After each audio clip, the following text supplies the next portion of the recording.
Microphone for you. There you go. Say hi again. Good morning, Hank. How are you this morning? There he is. And then, of course, our dear friend Christy Batts. How you doing? Great. You're all decked out in your pink today. The last time I talked to you, what were you doing? You were doing soccer? You were doing yard sale? Or last week we invited you by, you had a sleepover. Yeah. Didn't you have some kids yeah, over?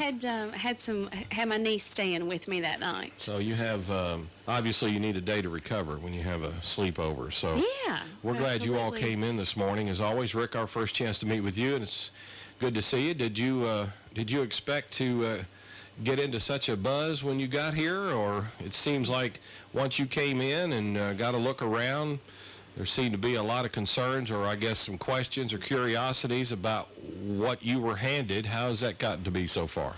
Well, thank you very much, Hank. I appreciate you having us this morning. We're delighted to be a part of the Clarksville community. Certainly, I didn't have much knowledge of all the opportunities that we had here in Clarksville, but very fortunate to have a experienced, loyal staff that's willing to go at 100%, 100 miles an hour to make this thing happen for us. You know, when you were obviously curious about the job and had applied and were wanting to come and run the utility, you knew going in that we had like an overwhelming referendum vote for CDE to venture into telecommunications. I can only assume that you had an impression that, hey, this is a good thing, a great thing, it's a great opportunity, it's a good challenge.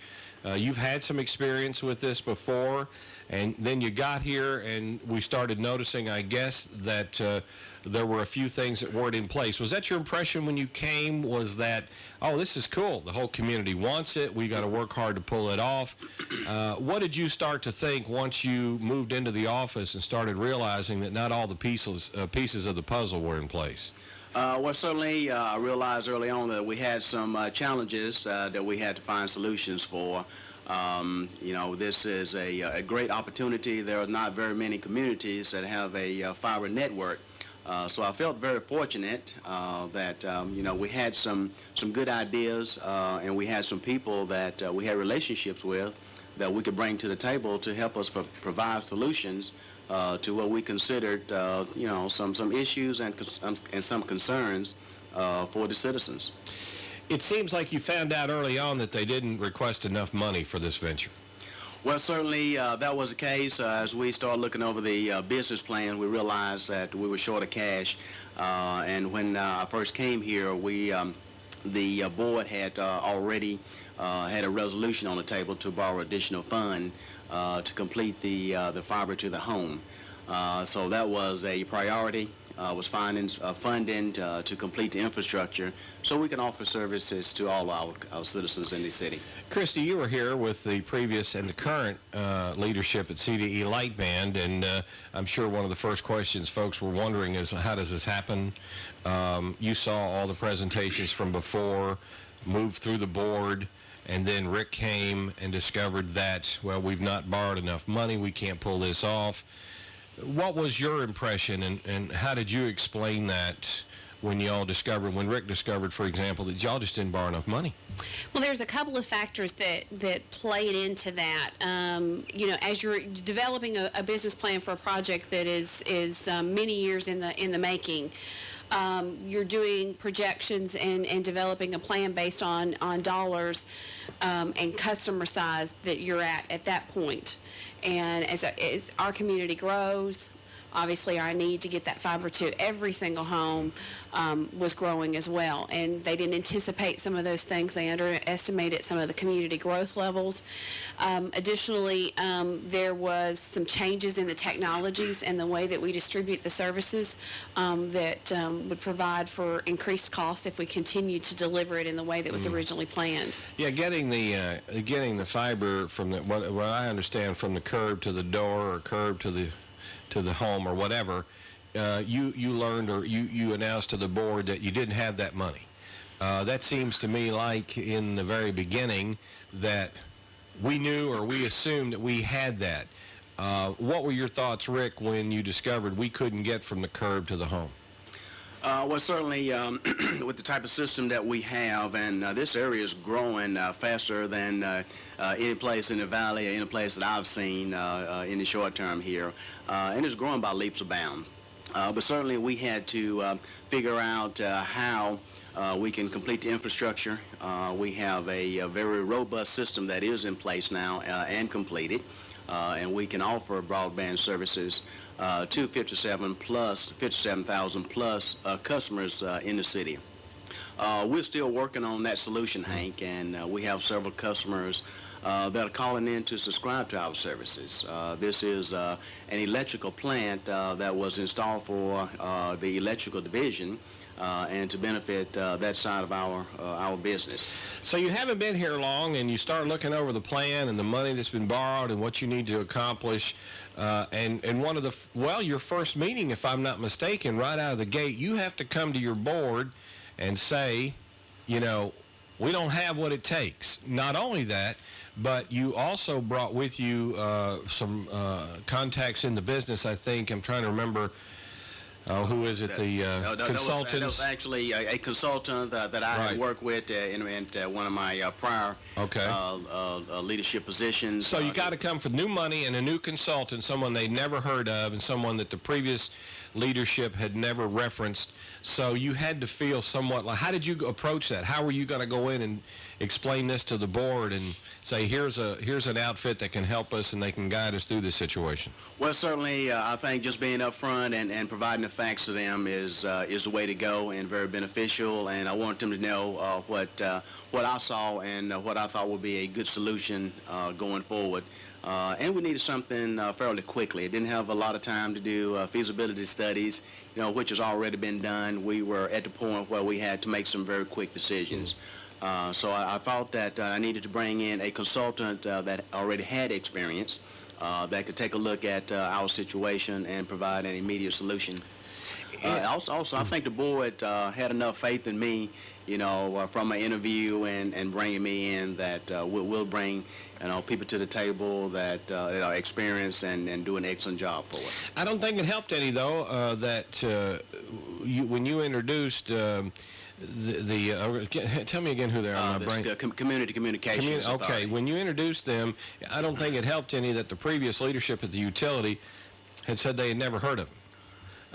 And so the way people are, as skeptical as people are nowadays, and the newspaper and so forth, it almost seemed like it was unfortunate because obviously when you get involved in a venture like this, you want to use people people you can depend on, people you can trust who do a good job. That's what you're interested in.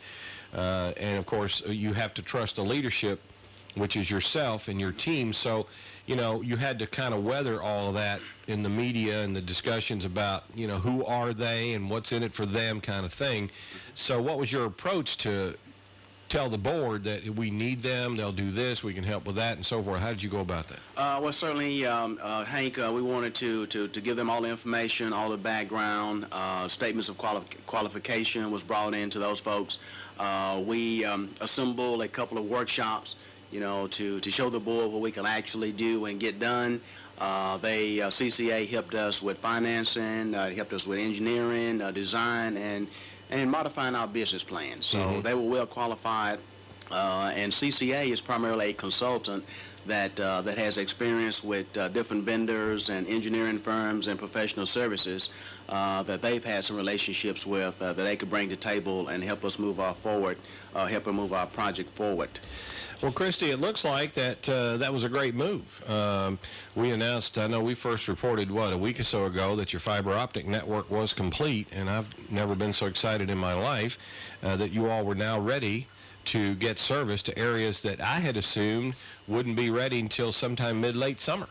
Yes, it has been a huge help, and bringing one thing I wanted to add to what Rick was saying is that and this is not a comment on the previous leadership, but as I've gotten more involved in this industry, and in particular the IPTV world, there are vendors all over the country that every time we turn around, there's someone that has been doing this type of business for many, many years that can bring a different layer of expertise to the table. So Rick coming into our organization and bringing contacts and folks that he had from his previous leadership roles only broadened our scope of folks that could come to the table, offer advice, offer support, and give us some expertise that we were lacking at that point. And Rick also came in and gave us the tools and the resources we needed and did the hard job of presenting some of the issues and the concerns we had to our board, so that we could be freed up to focus our efforts on completing the project. Our single biggest complaint we have right now in our community about our project is not being able to service a customer. And so that was very key for us to be able to drive our penetration, to be able to grow our business, and to be able to do what the citizens of this community voted for, and that was to provide a competitive product, was to be able to finish the infrastructure and be able to service customers. Rick Ingram is here along with Christy Batts, CDE Light Band. If you have questions or comments or concerns about this venture, it is still in its infancy, and we'll talk more about the products and services that are offered, how we're going to pay the debt, and so forth. It is an interesting challenge, and it looks like it's moving forward, and certainly a couple of months ahead of schedule. You got the fiber optic hooked up. That had to have been when you got that phone call or whatever, got that report, that had to be exciting, didn't it? When we got the email from our network technician, Mike Neverdusky, that it was the last and final phase was complete and done, and the last connection was made. They've never seen me dance before. That's the first time I was Well, dancing. because, now you can start marketing and, looking for customers and doing all Absolutely, that. So. absolutely. And bless his heart, Mike had to email us that because he hasn't been in the office very much. He's been out in the field getting that project completed, and he's done all of our team has done a tremendous job for us, but it feels good to get that done. Stand by. More Clarksville interview coming up. Our guest today, Rick Ingram from the CDE Light Band. He's president of CDE Light Band, and Christy Batts, and we'll be right back. Joining us this hour is Rick Ingram, president of CDE Light Band, and Christy Batts. She has a title. She's always been Christy to me, and you are vice president of something. Vice president of telecommunications. That's right. So you didn't give me a card.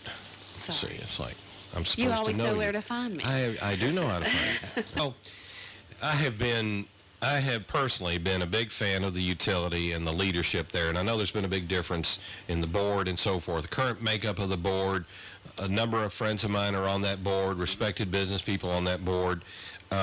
This is our utility.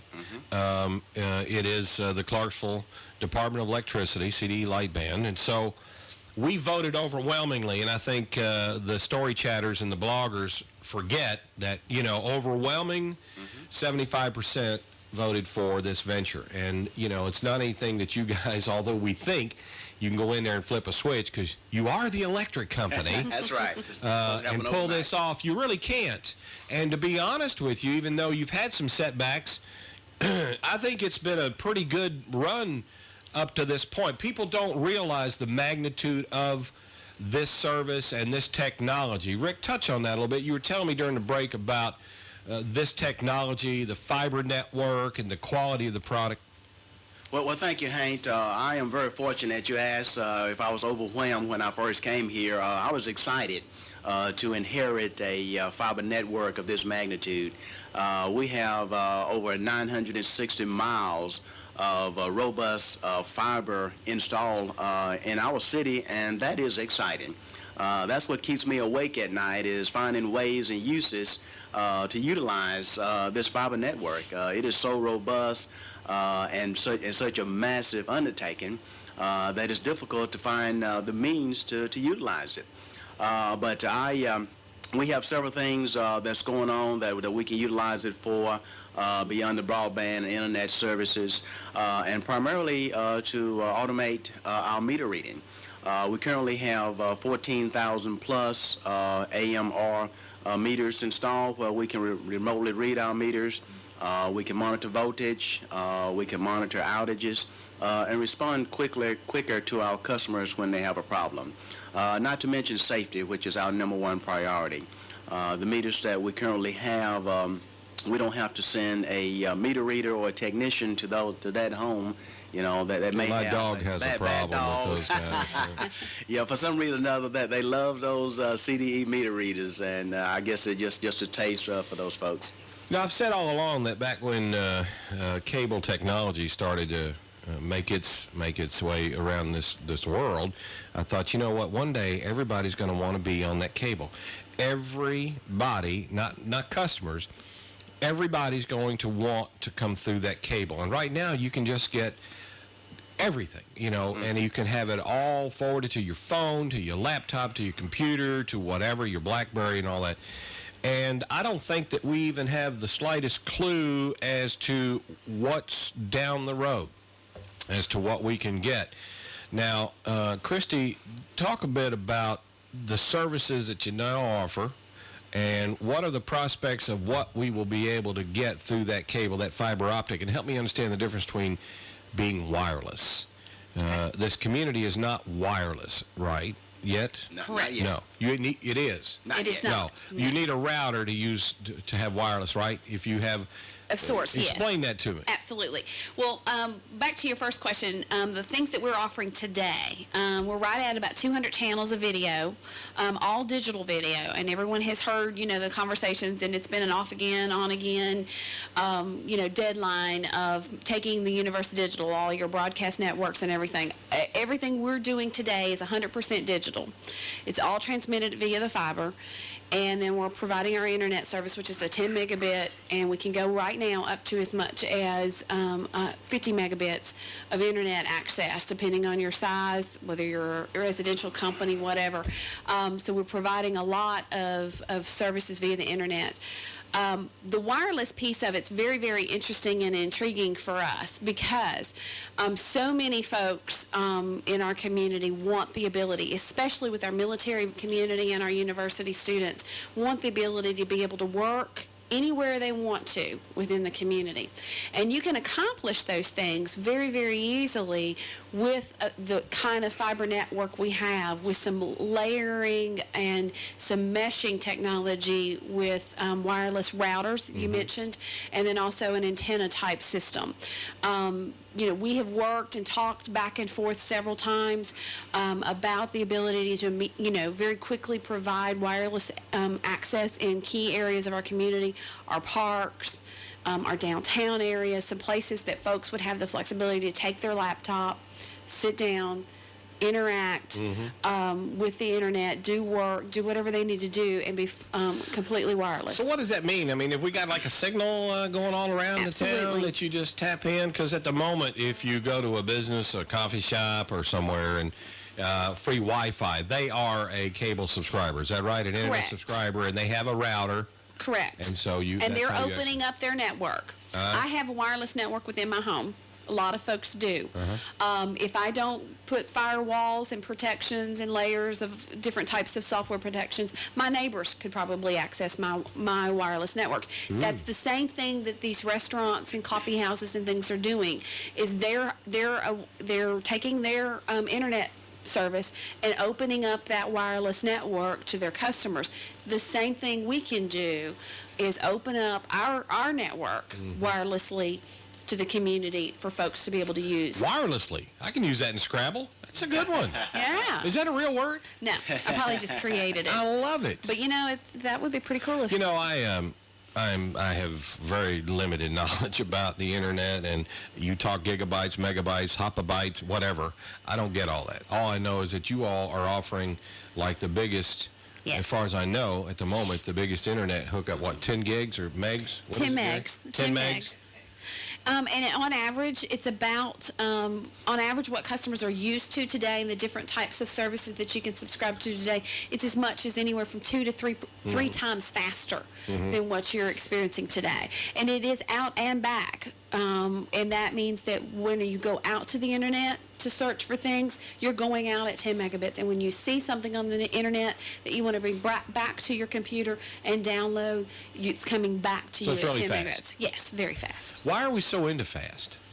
We have no patience. We have zero patience. We have no patience. I was talking to my producer this week on the show about one of those net zero spots came up, and this guy's hawking that $9.95 dial-up. I'm like, well, who in the world would ever want dial-up? And he says, well, in the county. People that don't have cable. They don't have, out in the remote areas and so forth. I never thought of that. That's what little I know about this whole thing. Well, certainly, Hank, and that would gives us instant gratification. Certainly, wireless is infrastructure is something, one of my visions that I'd like to see us implement sometime, hopefully in the near future. And what that allows us to do is to provide Wi-Fi or WiMAX anywhere inside of our city. And that just, utilizing the wireless on top of our robust fiber system just puts us head and shoulders above any other city in the nation. And it also allows us to serve remote customers that are out by themselves, that we may not be able to run a fiber to because of the cost, and then we can put a wireless node near their home and provide them, with high-speed internet as well.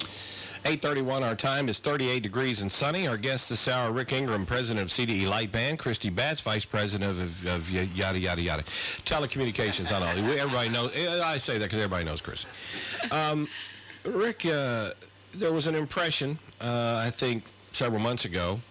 Well, first of all, I'll talk about that in a minute. What I want to ask you is, you're not the only game in town now. You knew that going in, and there may be more, which is good for the consumer. I also think that's good for the utility, because forever you were the only utility, unless you were CEMC. So you were the only game in town. And there are challenges, I think, when being the one, like the paper or the electric department or the gas and water. Whereas you have challenges with customer service, you have challenges with, all sorts of things, because it's like, where else are we going to go? So it seems to me, and you can give us an impression of, you're not the only game in town anymore. So the mentality of CDE Light Band, which over the years had been, we are the electric company. Now you are not the only internet provider, the only cable system, and so forth. How does that affect the utility? How does that affect the employees? How does that affect the service? How does that affect the work ethic of what you do? Because it's good for the consumers, because the products obviously will be very competitive. The quality of the products obviously will be at its best, I think, from everybody. So how do you approach that? Thank you, Hank. That's a very good question. First of all, you have to have in place a phenomenal team, which we have. I'm very fortunate to have a very experienced, loyal, well-educated, highly devoted team here in Clarksville. Even on the electric side, we've taken the approach that this system is owned by the citizens of Clarksville, and we are stewards of the citizens, and we have to provide excellent service at the highest quality available at a reasonable price. That's our goal, and we've been meeting that goal consistently over the the few months, and certainly the last few years that Mr. Spratling was here. Although we are a modified monopoly, there are other utilities that are courting our customers, especially our larger customers, try to get them to move to their service areas. So with that and gas, we do have competitors. On the broadband and telecom side, we are having to change our mentality even more so because we've never had to work or be engaged in a competitive environment. So that's where Christy comes in. She's been in that environment for a number of years and has a wealth of experience that she's sharing with me on how to provide a more improved level of service to our customer at the best price. And that's what we have, and that's why I like the citizens of Clarksville to understand that this system, the fiber and the electric, is theirs, and it belongs to them. And we do not have to report to stockholders. Our owners. Well, you are got a tough citizens. board, though. Yes, they are. You got a pretty tough mayor too, who demands excellence, and absolutely. And that's a good thing. That's a good thing for everyone. But yeah, customers. The whole mentality of like, it's the power company. What am I supposed? What am I going to do? I mean, I got to wait for however long it takes to get a service attendant, or I got to wait and do whatever. And that's what I was saying to you a minute ago, Christy, about why are we in such a hurry? It's why do we just got to have it now? I mean, I was in line the other day paying my electric bill. Thank you very much. Thank you. I appreciate your business. Like, what choice do I have, Rick? But what I noticed was, like, people are not ready to be at the window. It was, I was sitting there going, it was a huge line. Of course, it was the last day your bill was due and whatever, and we all do that. But, I was sitting there going, surely, CDE is not this darn slow to take these bills. Then I realized I was watching all these cars. They would pull up, they would start writing their bills out on the checks, they would pull it and rip it and stub it and this, that, and put everything else. This makes them look bad. But that's not, because why are we in such a hurry? but it's because we have this 10 meg internet stuff, and we have everything. Absolutely. Like you look at your phone, it's like, hold on, I got to check my text, and see if I got a message. But anyway, that is a challenge. It is a challenge. To CDE Lightband's credit, before they even entered into a competitive environment with telecommunications and broadband services, they were enjoying a 95% approval rating in customer service response. Now, do we have lines occasionally? Absolutely. Are we looking at ways now that we can combine their years of excellent customer service and the way they know how to provide service to customers with new technologies and new approaches that come from being in part of a competitive universe, so that we can provide overall a better experience for our customers. So that if you do want to come into the office or you do want to go through the drive-thru, you can move through those processes a lot faster. One of the great things that we've got going on right now that I'm very excited about is that we are now, for the first time, providing true 24/7, 365 days a year, customer service and support for both electric and broadband customers. Which is another opportunity with what this network's all about, I assume. You're going to have all those calls. Absolutely. You're dealing with so many people, and we lose sight of that. Customers lose sight of that. I do. Everybody does. Thousands of people you're dealing with. And now you want to add thousands more in your telecommunications venture. So, that is a challenge. We have a caller. Good morning. Hello, JZM. Good morning, guys. What's up? The last time Christy and Rick were on, Christy told me to call the office Monday morning to get the ability to tape off the TV to a old VCR. And Tuesday morning, a technician was out here and had me hooked up in 15 minutes. So that was pretty quick service. All right, thanks for that, Paul. I'm sure they appreciate that. Thank you. So there you have it. The one satisfied customer. I'm kidding. But what I was telling you, that comment was that thousands of customers. What disappointed me is that these people are not ready to be at the window. And it seemed like this one lady it was all home week. Hey, how you doing? How's the children? It's like, oh, come on, people. So why are we in such a hurry? It's that darn internet so fast. Rick, 22 minutes away from 9. There was an impression back in the fall in a story in the Leaf Chronicle about the finances. And the impression was from the average Joe was that you guys are bleeding all over the place and that you were soaking up all of the utilities money to pay for the venture. There is a clear distinction between what you can and cannot do with the utilities money and the telecommunications money and how that has to be paid back and so forth. So with that comes the impression that you guys are just blowing all this tax money, all this money the city allowed you to get, and this, that, and the other. Try to put that in a bit of a perspective for us on how do you manage that, how is that paid back to the utility, and keep us from all being concerned that you're just not taking our money and running away and going to join AIG. No, not at all, Hank. Thank you. And certainly that's a valid concern, and that was a huge issue and one of my priorities that I needed to tackle when I came here. But you're certainly right. Legally, we cannot commingle funds. That is electric with telecommunication funds. So what we've done is created a cost allocation document where that allows us to borrow money from the electric division through interdivisional loans for the telecom. And telecom will eventually begin paying that back when they get to the break-even point and get in the black. How much of that can you handle at the utility? That was the concern. Right. How much money can you borrow from the utility and still run the utility, still provide the service from the utility before you're back in front of the board or the city asking for more money? That is the illusion of what went on when we learned about you needing more money and the money that was coming from the utility to the telecom side. How does that work? Well, also, Hank, I think part of the confusion centered around what was owned by the telecom and what was owned by the electric division. Most people thought that the fiber was actually a telecommunication plant, but in reality, the fiber is owned by the electric division. So a lot of the money that was spent was electric plant money. But certainly we have to keep a certain margin and reserves for our power bill and for our expenses. We received approval from TVA to loan up to $16 million through interdivisional loans to the telecom division to help them become solid.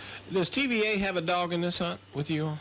TVA serves a dual role to the Clarksville community. They are our supplier of kilowatt hours as well as our regulator. So they're watching what we're doing, and we go to them to get approval and keep them informed through the various means of communication and get sign-off from them. Yeah, one thing I want to make sure folks listening understand is that with this becoming with the utility in this venture becoming under the more public scrutiny, is that it seems everything, obviously you do, T's are crossed, I's are dotted, and it's all in full view of not only city leaders but the community, so that there's not any of this back room wheeling and dealing that people get an impression may be going on. Right. But I know that there was some concern about, especially during the winter months, that, my goodness, you're draining the utility to take care of the venture. How long can that happen?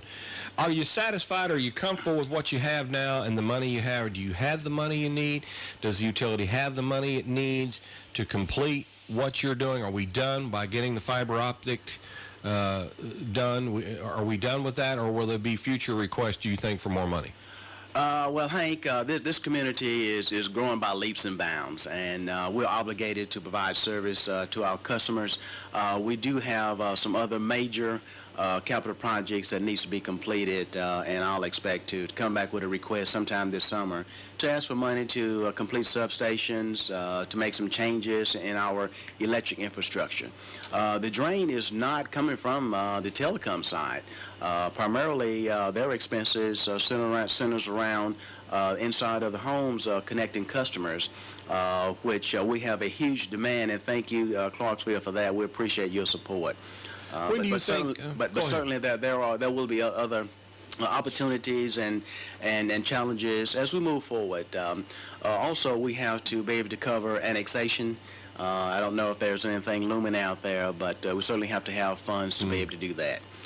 Do you have a target date of any sorts where you feel like you guys will not have to depend on, say, borrowing money from the utility or depend on coming to the board for additional money? Is that not this year, maybe next year, 2012, 13? Is there a timeline for that? Certainly, if I had my way, it'll be this summer. But we had to slow down a little bit, and our goal is to have 10,000 plus customers, which I call the glamorous side that Chrissy manages for us on the telecommunications side. The portion that I lead and manage, the AMR, is not as glamorous as what she does. But we expect them to be whole and independent by the end of this year. And we'll probably loan them up to $10 million, and then they can start paying back those loans.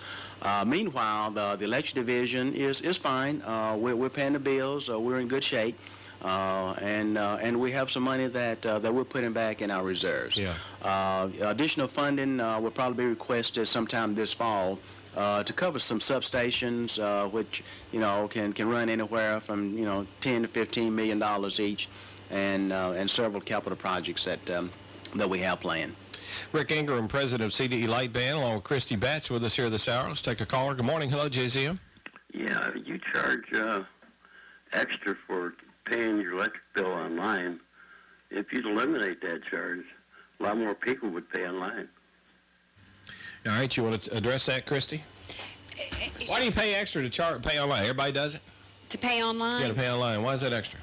It's actually a fee that we are passing on that is from the company that processes our online payments. So it's just a fee that they charge us. We pass it on to the customer. Thanks for your call. If you have any other calls, comments, or questions, feel free. We need to take a break here on Clarksville in Review. It's 8:45. We'll be right back.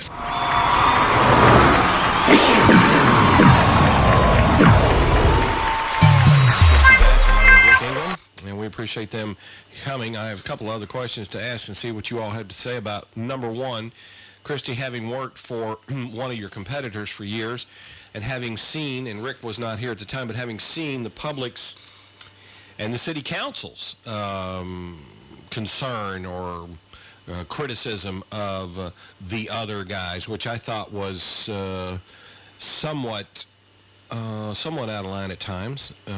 But again, it goes back to what we were talking about earlier about being the cable company, the paper, the radio station, whatever. So the big concern from not only council members but the public was service. You know, you can't call and get service. My sweet mother, years ago, when Charter was operating, she was one of the service. You know, they had people out there 24/7. Absolutely. You know, answering phones. Now we can't obviously do that locally. We, I guess, move on to service centers and whatnot.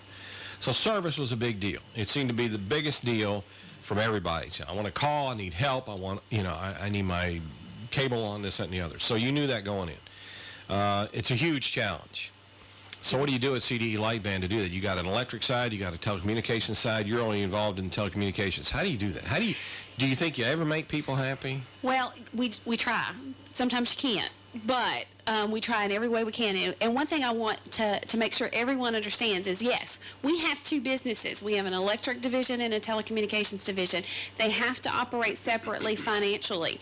But as an organization, every person within our organization, all 120 plus employees, both work for the electric division and the telecommunications division. It's just as integral for me to be available and to respond in a major power outage as it is for someone who has spent the last 20 years focusing their efforts on providing electricity to be able to respond and be available in a major telecommunications outage. So we're all on point at all times. And so that piece of our business is combined. And so we do want to make sure that our customers are taken care of. And it's important for folks to also know too, and it's one of the things that we had to evolve to as we grew as an organization for our folks to understand is we were the electric provider in the community. We still are providing electricity to 57,000 plus customers. Every day that we add an additional broadband customer, we take that one customer and make them anywhere from 2 to 3 times a customer. So we increase the opportunity for that customer to have a need to contact us. If they have an issue with their electric service, they're obviously going to contact us. If they subscribe to our cable television services, their electricity's on and fine, but their cable television is causing a problem for them, they're going to respond to us. So we've increased our customer base well beyond that, because a customer could feasibly be as many as 4 times our customer in the same household. So we have to staff for that, we have to plan for that, we have to prepare for that, and we're doing that. And the great thing that we're doing is we're doing that with local folks. We're hiring locally. We're providing that 24/7 on a local basis. We're changing business hours to accommodate folks so that they can come in before work starts or come in after their day ends. Our office hours are now 7:30 to 5:30. So the drive-throughs So will we and the soon office have hours. like a coffee and a muffin buffet? Maybe you can come in that night? No, we don't want you to stay. We want you to come take care of your business. And we'd Drop your love to see payment you. and go. Let's take another caller. Good morning. Hello, JZM. Good morning. How are you this morning? Good. How are you doing? Good. This is David Allen. How you doing, Pastor? Go ahead. Doing great. Doing great. I just want to share with Christy and the entire Clarksville community how blessed we are to have her. As you know, I've been on the inside of CDE, and now I'm on the outside. But I do see the changes that have been made with CDE, and Christy and Rick and the staff are doing a wonderful job. They inherited a mess, and they're getting us out of the mess. And we are just so grateful to have her and Rick and the whole staff on board. All right, Dave. Thanks for calling, Pastor. Appreciate it. All right. I wanted to get into, and he was here a couple weeks ago and was very complimentary of, you know, there's been obviously a lot of changes. And I don't want to even dwell anymore on yesterday. I want to talk about today and tomorrow. The most recent news, Rick, at CDE Lightband had to do with relationships. It had to do with no-bid contracts and so forth. And while the story itself was fairly accurate in who was involved and so forth and so on, I think the impression of impropriety was unfortunate. The story indicated that there was a contract that was a no-bid, and the reality was it didn't have to be bid, number one. Number two, the other reality was it had not been executed, the contract in question. And the other issue had to do with relationships. And it was unfortunate that even though there was a lot of accuracy in the article about who was involved and what was going down this, that, and the other, you come away with, as you are well aware, that you all had done something sneaky. Right. Whereas it's typical, no matter what industry you're in, my goodness, you're going to use people you know, you're going to use people that you can trust, people who know what they're doing. How did you react to that story? And clarify something in there, anything at all that you'd want. Well, thank you, Hank. Certainly that was very unfortunate, and certainly, oftentimes perception is reality. The story, became a distraction for us and our focus. We're primarily focused on our goals of completing our infrastructure and providing a much-needed and demanded service to our citizens. I've worked with CCA and ISI. They've done some phenomenal work for us, and they're well qualified to do that. However, we don't want to give the perception that we're doing something underhanded. But if you're not, what about it? Well, who cares? Well, yes. In other words, if you're not doing anything wrong, so I don't understand. If you're not doing anything wrong, everything's above board, who cares? Do what you think's best. Absolutely, but certainly that's a distraction to us. So, I've asked them to just step aside for the time being, while we continue our evaluation and look at other option of completing our goal. We're dedicated to the citizens of our city, and we want them to be comfortable in our direction and where we headed. Let's take another caller. Good morning. Hello, JZM. Good morning. Go ahead. I've got a question. In an absolute worst-case scenario, as far as the telecommunications goes, if it fails for whatever reason, who would be the ultimate backstop to pay off those bonds? All right, hold on a second. Go ahead. Thank you. That's a legitimate question. It will not fail. It is not going to fail. Our goal is to have 10,000 plus customers. We do currently have $62 million that we can pay off within less than 7 years. The demand is there. It's priced right. But to answer your question, in the worst case scenario, then City Council and the citizen will be responsible for paying the bonds back. Okay. Well, he hung up. All right. Anyway, nice. And we knew this, but going in. But we appreciate your call. 645-6414, star 1400. That's a free call if you're an AT&T wireless customer. And we're online at WJZM.com. Rick Ingram, president of CDE Lightband. CDE and CDE Light. Is it all Lightband? It is all Lightband. Oh, so it's all Lightband. Okay, I got to get used to it. Because when I refer to Lightband, I think about the telecommunications and so forth. Real quickly, Christian, you'll be hearing more about the programming and obviously all the channels and the things that you get on your TV here in the coming days and weeks, because thank God I'm getting hooked up to CDE Lightband. And so at the moment, customer base, 4,000, where are we at?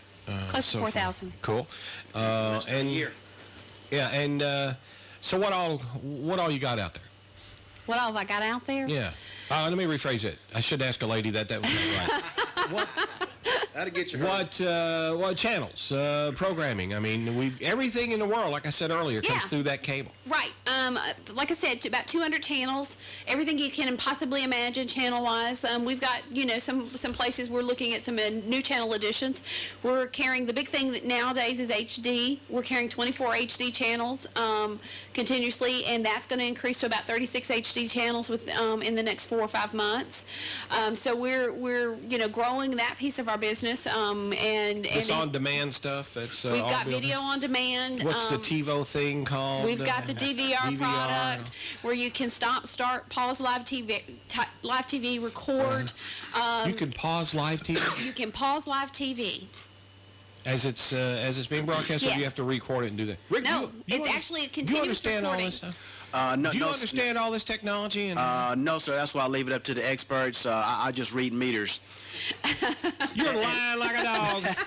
Hey, And you understand can I correct you on one thing, if you by don't all mind, means, please? I know I everybody. probably won't be invited back. Sure. But we have a fiber system, not cable. Yeah. Oh, is it? What did I say? Cable? You said cable. Yeah, you've been saying cable all morning. I apologize. Thank you. So okay. does it not come through a little cable? No, It sir. comes through fiber. It's fiber. And Okay, Cat 5 what is Ethernet. fiber? Is that like dental floss or what is Very it? much. It's like hair. which I don't have It's much a of. tube, I know. I can't relate. That's very good, Rick. That's 2 for 2. I got to have you back. Would you like to co-host my show during the week? Yeah, yours is turning loose and mine is turning gray. Yeah, well, help me out, because, again, I told you I was a geek when I was all, I don't understand a lot of this. Fiber.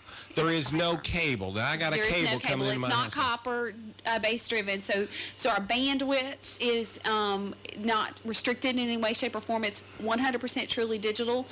We don't have restrictions related to RF signals, radio frequency signals that you're accustomed to, that would require us to do different types of technologies, and to also would limit the number of channels we can carry without digital compression. Everything is 100% digital. That's awesome. That's awesome. I'm learning.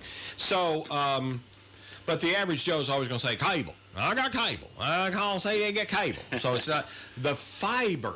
So we need to change our culture, obviously, and refer to it now as fiber. Yes, or broadband. So who do you have fiber service from? Yeah. We're I the got only mine game at in town. Walmart. I got mine at Walmart, like my driver's license. Well, that's awesome. Well, we're excited. Light at the end of the tunnel, you see it, Rick, now? Do you see it yet, or are we still trying to get there? Oh, absolutely, and that's what keeps me awake at night, is that I'm excited about the opportunities that our fiber system is going to bring to the citizens of Clarksville, their businesses, their homes, and we're connected to the worldwide internet at lightning fast speed. We are the telecom division is an infant system. So it's a brand new business, and certainly we expect it to be viable in less than 3 years, and anytime you have less than a 5-year payback or being able to get in the black in 5 years, then that's a success. Awesome. Well, we're excited to have you here. It's a pleasure to finally get to meet you. Thank you. You don't seem to be anything like what I've heard. I'll be honest with you. Well, thank you. I'm just kidding. It's a brutal town, It's a brutal town. That's no, okay. really, it's awesome to meet you, and we love Christy. Always have. She's obviously one of the greatest assets you have at the utility, Absolutely. along with all the other employees that you have. And we're encouraged. We need to obviously pull for the utility to pull this off and make them separate, and I think that will, looking at the makeup of the board and the business nature of the board, I think that we should all be comfortable, chill out, relax, let everything run its course, and everything will be fine. And competition is good for all of us. So whoever's in here offering fiber, you remember, see, I'm changing already. Fiber, it'll be good for us, and I think it'll be good for the utility too. So thanks so much. We appreciate you coming in as always. You're welcome here anytime. Thank you for having you. us. Thank you, Rick. Rick Have a blessed Ingram, day. Christy Batts from CDE Light Band, and our thanks for you for calling. We